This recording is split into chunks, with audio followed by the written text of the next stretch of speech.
I'm 37 today, and I think that I probably got 10 more good years left in professional wrestling. So I'm very happy with the way fate has taken its course. I didn't ever guess that I was going to be a professional wrestler.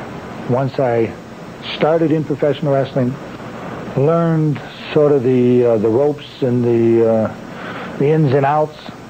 If I had it to do over again, I think that I would probably even pass up my 3 years in the NFL and devote them to wrestling because it has been that good to me. There is no doubt that Bruiser Brody has become a legend of mythic proportions through both his wrestling career and his tragic death. What people don't seem to realize, however, is that Bruiser Brody, the persona, and Frank Goodish, the man who portrayed them, were two distinctly different people. Frank's wife, Barbara Goodish. And he was this gentle giant of a man standing there, in the foyer, and I checked him in, and I gave him a room that was a little better than average because he was so polite, and I knew, he just arrived, so I think it was the first time he'd been overseas, and he was totally out of his element. Longtime friend and colleague, Dusty Rhodes. We grew up together in the industry, and then before that in Canyon, Texas, at West Texas State, where we first met. We ran around together. I knew him. He was not an arrogant guy. He had a great heart. But he understood that there was a battle that he had to fight. He believed there was a battle that he would fight between the promoters and the way he wanted to be used. For wrestling fans that saw him in his prime, the image of this 6'8" monster running through the crowd, swinging a chain, and bellowing "Huss" at anyone and everyone is one they will never forget. While he had no problem having a technical match with the likes of Ric Flair, more often than not, Brody was one of the best brawling big men ever. And judging by his scarred forehead, it was obvious he understood the phrase, turning red into green. Former manager and matchmaker, Gary Hart. When it came to putting, people in the seats and making money, he was wonderful. I never had a problem with Bruiser. Former AWA champ, Nick Bockwinkel. Here was a man who had tremendous talent, tremendous charisma, and just could be a main event drawing attraction in 3 or 4 weeks. He was that powerful. Jim Harris, a.k.a. Kamala the Ugandan Giant. He would always talk to me about how to make money and don't stay in one place and, things like that. And matter of fact, he was the first one to give me my biggest payoff. He got it himself, me working against him. Dave Meltzer, editor of the Wrestling Observer newsletter. I think he was smarter than almost, I don't want to say anyone, but he was in that upper echelon of guys for sure, as far as he understood how to get over, which was one of the reasons, and he one of the reasons he was so valuable. He definitely had an interesting mentality of like looking at a match and looking at spots. Yet after every blood-soaked encounter, Brody would return to the dressing room and to the world of the man who created him, Frank Goodish. The two couldn't have been more different. One was a role and one was himself. The role was Bruiser Brody, where he changed his character. When he was Frank Goodish, he was so different to Bruiser Brody. He was one of the few people that could leave it at the door and not try to bring the character into his personal life. Frank Goodish was born June 18th, 1946, just outside of Pittsburgh. He was a star athlete through high school, excelling in both basketball and the sport that would take him to college, football. He started at Iowa State in 1964, but he was booted out for not attending classes. He wound up at West Texas State with a number of future players in the wrestling industry. Trouble stuck to the young Goodish as he was kicked out of West Texas State after a late-night drinking session, leading to him chopping down a rare tree on campus. Former NWA champion Terry Funk. Well, I don't know if I mentioned it, but he was an Iowa State boy. He got kicked out of Iowa State. This old Joe Kerbel gave him a scholarship down there. And I'll be darned if he didn't go ahead and get kicked out of West Texas. Tag team partner, Stan the Lariat Hansen. Well, we met in college. We both played football at West Texas State. Right. And Brody was, he's 3 years older than me. He was there when I came as a high school recruit. Never deterred, Goodish continued his dream of playing football by trying out for the Washington Redskins in 1968 under the legendary coach Vince Lombardi. Close friend, Larry Madison. Brody had played pro football for a year with the Washington Redskins under Vince Lombardi the year he was coaching there, although he got cancer that year, and Brody ended up being taxi squatted. And he learned a lesson there because he often told me, he said, I was as tough as all those guys, but I'd always gotten by him being tough. And I never took time to learn those fundamental things. I didn't know all that stuff. Right. Then I got up there, and they're just as tough as me, but they know the fundamentals, so that's where I got taken down. After being cut before his second season with the Redskins, Goodish had a brief stint with the San Antonio Toros team. It was here that he was introduced to wrestler Ivan Putski and realized that he could have a career outside football in pro wrestling. You never heard about unknown guys, and I remember Frank the Hammer Goodish as, I think, Southern champion or something, or Florida champion. Goodish began under Leroy McGurk in 1975 in Louisiana, a territory he would return to years later, working under Bill Watts for the UWF. From here, he cut his teeth in the Texas promotion of Fritz von Erich, as well as headlining in Florida for Eddie Graham as Frank the Hammer Goodish. It was his stint here that brought him to the attention of Vince McMahon Sr., who eventually called him to come to New York. McMahon Sr. was the one who gave Goodish the name Bruiser Frank Brody, who, after dropping the Frank, was forever known as Bruiser Brody. Despite this solidifying of the gimmick and the potential for a program with then WWF champion Bruno Sammartino, Goodish's stay was short-lived after he got into a heated argument with agent Gorilla Monsoon and left the company. Superstar Billy Graham. I was in the locker room in Philadelphia when a tremendous altercation took place between Brody and Gorilla Monsoon. It's a story that legends are made out of, and they almost came to blows. It was a booking thing, I know that. I don't know what the booking thing was over, but, they did, in those days, Gorilla and Vince Sr. did pretty much most of the booking, especially the undercard guys. And I think he made a suggestion, and I think that it was kind of met with, it's not your position to make suggestions, and then he got hot, and then they got hot. It was also at this time that Brody met the man who would ultimately murder him in cold blood years later. Jose Gonzalez was just getting started in the business, but he and Brody did not see eye to eye from the start, and Brody wasn't afraid to rib and embarrass Gonzalez in front of the rest of the locker room. This behavior would come back to haunt him. Way back in the mid-'70s when Vince was working, or when Brody was working for Vince Sr., Jose Gonzalez was up there, the man who knifed him. Right. And Brody had apparently done a number on him in the ring. Gonzalez got a little feisty, and Brody supposedly broke his jaw. Because Brody wasn't afraid to challenge promoters when he thought he was being cheated, many deemed him hard to work with, and many stopped using him. Former Mid-South promoter Bill Watts. That's that character flaw that he developed, where it really was what he was turning on was he would agree to a certain amount of money to come in on the gate, and then he'd go out and look at the house, and if he thought the house was better than what the money should be, then he would hijack the promoter and say, look, if you don't then give me this extra money, I'm going to walk out of here, after he'd walked around the house and let everybody know he was there. He understood that there was a battle that he had to fight. He believed there was a battle that he would fight between the promoters and the way he wanted to be used. If a promoter, even one time, cheated him on a payoff, lied to him about something he wanted done, well, as far as Brody was concerned, the relationship's over. As far as me being honest with you, I will now go to the ends of the earth to screw you. I never got to sit down with him and say, why do you have such a hard-on for promotion? Paul Bosch was one of the sweetest, nicest promoters in the world. And he had a gentleman's agreement with Paul Bosch and went right out in the ring and just, as much as said, up your butt. And Paul Bosch came into the dressing room furious and just chewed the man's butt out. Gave him another chance the following week and said, now, do I have your handshake or the gentleman's agreement? And he says, yeah. And they went out the following week and screwed things up again. I know there's a lot of stories out there on Bruiser Brody, that Bruiser was this and Bruiser was that. And I know that there are stories about Bruiser, but I never saw that. And Bruiser never did anything but draw me a lot of money. He was a friend I could count on. He never said no on the big things. I know he was a hard man to deal with, and I actually applaud him for that. I applaud these guys who stood up to the promoters and demanded, because as you know, following the business all the years you've had, you know the promoters just bury wrestlers. We were nothing but pawns in the game. With nowhere to go in the U.S., he left to wrestle in Australia.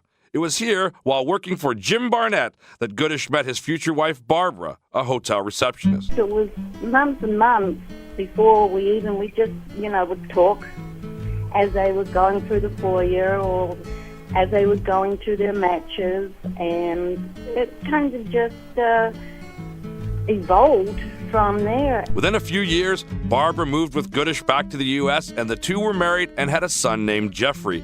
Despite his maniac stage persona, Goodish loved being the supportive father to his son. The summer before everything happened, he spent more time with his son and myself than he had at any other time. So I am very grateful for that time that we did have. It was the best time and the most time that we had spent together, even since Jeff had been born. Eventually, work came to Brody in the States again with Fritz Von Erich and his world-class promotion, and with Sam Muchnick in St. Louis. But it was Japan that really opened the doors for Brody as far as making the big money of his career. He worked for Giant Baba's All Japan promotion, where he was both feared and admired by the Japanese fans. He also reunited with his old West Texas State pal, Stan the Lariat Hansen. We were 300 pounds, and we could go, and basically nobody else could go like we could go. And that's what made us a good team, I think. He said a lot of the Japanese boys would just beat up the American boys.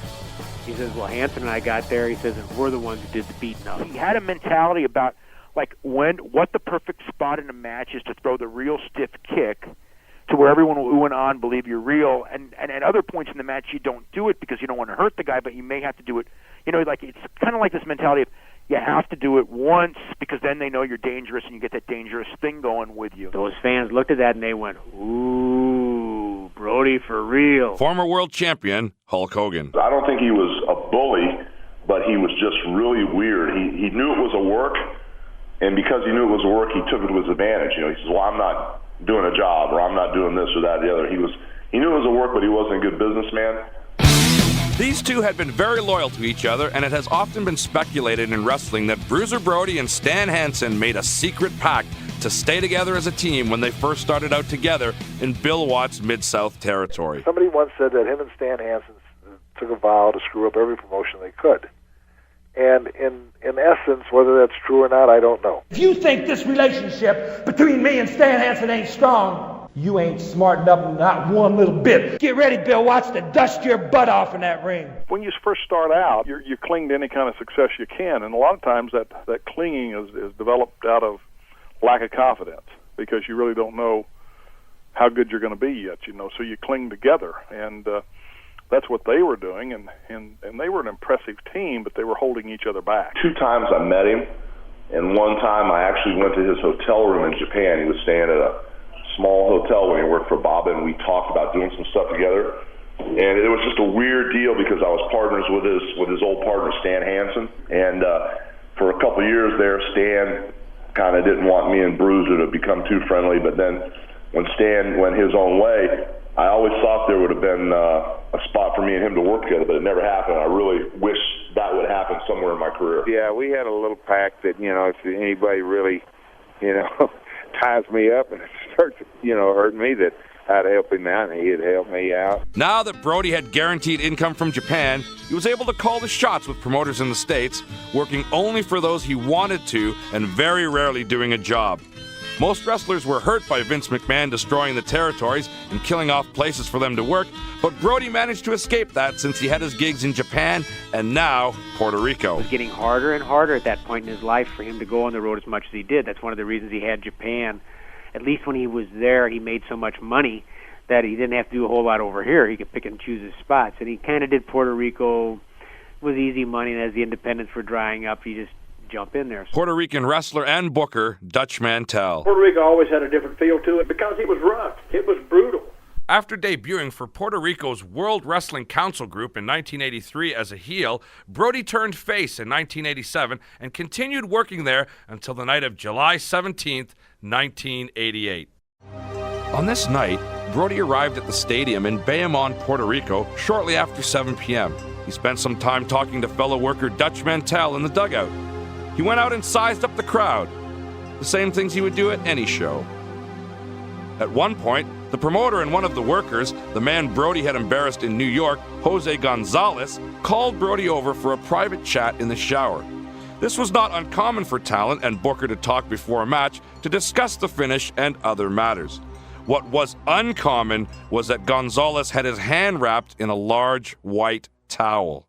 He asked him to go into the shower to talk business, and I wasn't even in there when that was said because I don't like sitting in dressing rooms, especially I don't like sitting in dressing rooms in Puerto Rico. So I had walked down to the dugout, down this long hallway, this baseball stadium, and I sat in the dugout for 3 minutes, 4 minutes, no more, and I was just watching the crowd come in, and it looked like it was going to sell out.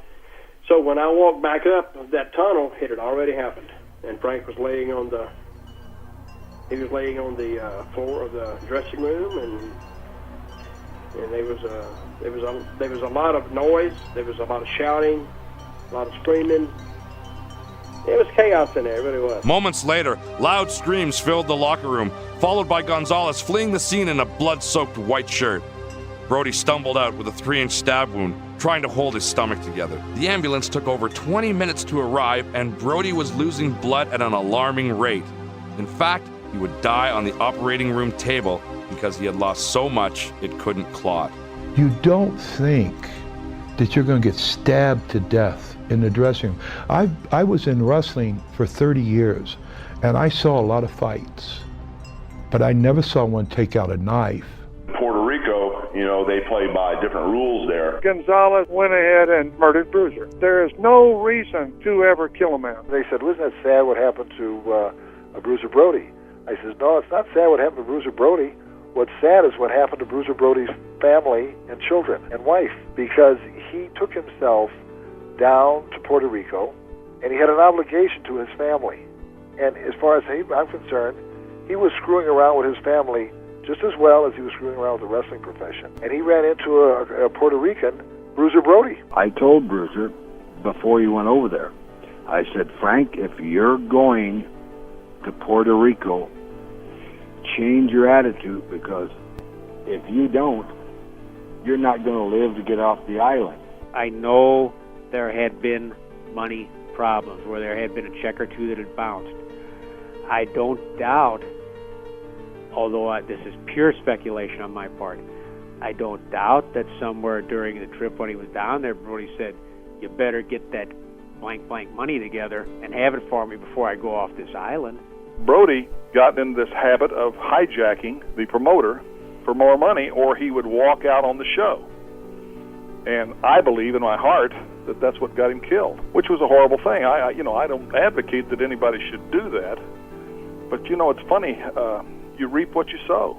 After receiving 2 calls that Frank had been injured, Barbara took a plane down to Puerto Rico.